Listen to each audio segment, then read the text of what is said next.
Welcome MMA fans, I'm Dave. I'm going to do my news and rumors. Starting off with Elite XC.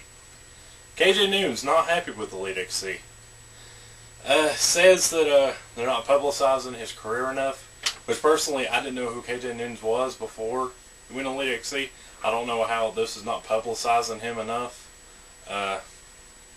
Says that they've breached confidential contracts, threats of lawsuit, and instigating the incident with him, his camp, and Nudes' camp.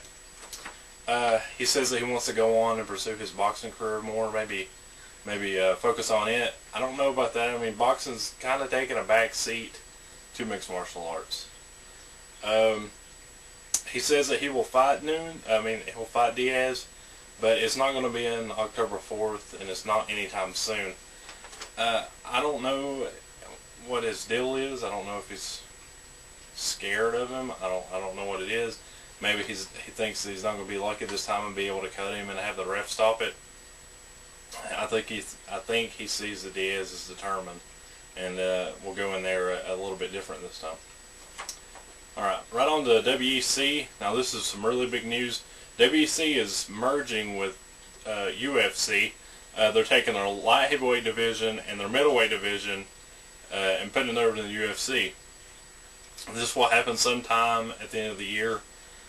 You'll have fighters like Carlos Condit over into the UFC. Now that'll bring some really good fresh blood into those weight divisions.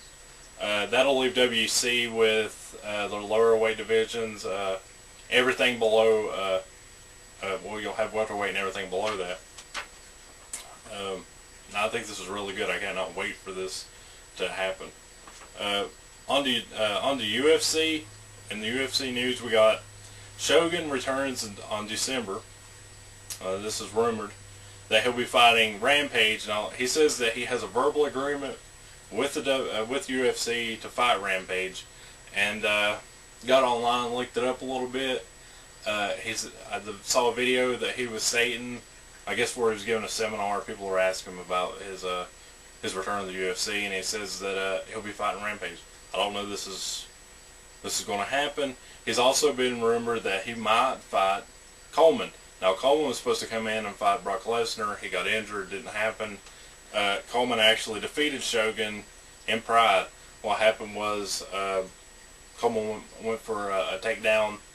Shogun got sloppy, put his hand out, fell wrong, broke his arm. Either one of these fights will be fun to watch. Tyson Griffin, UFC fighter. We've talked about this ourselves. We were talking about who would go on to fight Faber. But Tyson Griffin has said that he's not going to be. He doesn't want to go down to 145 and fight Faber. Tyson Griffin's the only person to beat Faber. But he says that he's comfortable where he's at, and he walks around at 180, and he doesn't see how he could get down to 145 again like he used to.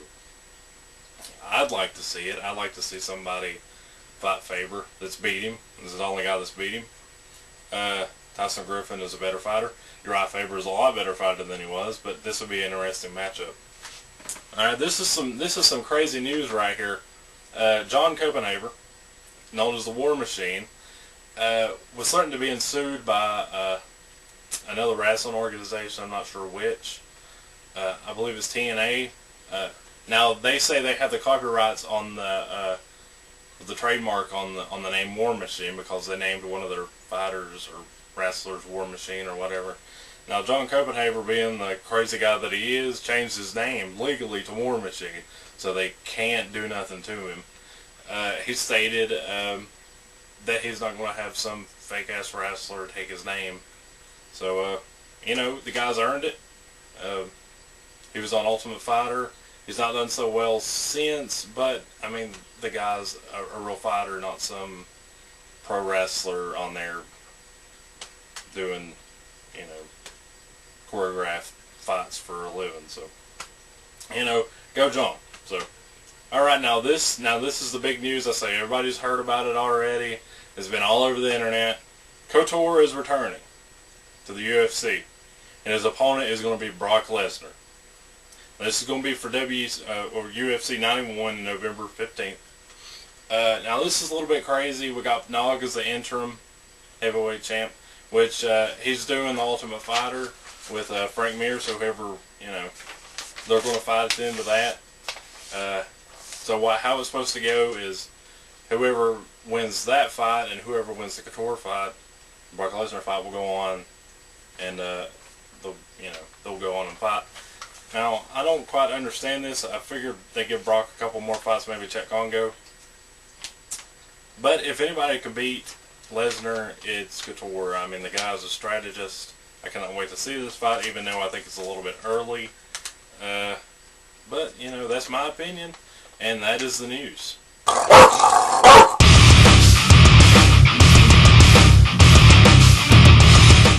Alright, welcome to Rants and Raves. Today we're going to talk about Kimbo Slice versus Ken Shamrock, and why they should even be fighting. Alright, you got another guy named Brett Rogers. He's pretty good, 8-0. Should be fighting Kimbo Slice. Actually should have fought him in his last fight. But, for some reason they had him fight Josh Thompson, which had just got beaten by Brett Rogers. Pretty decisively.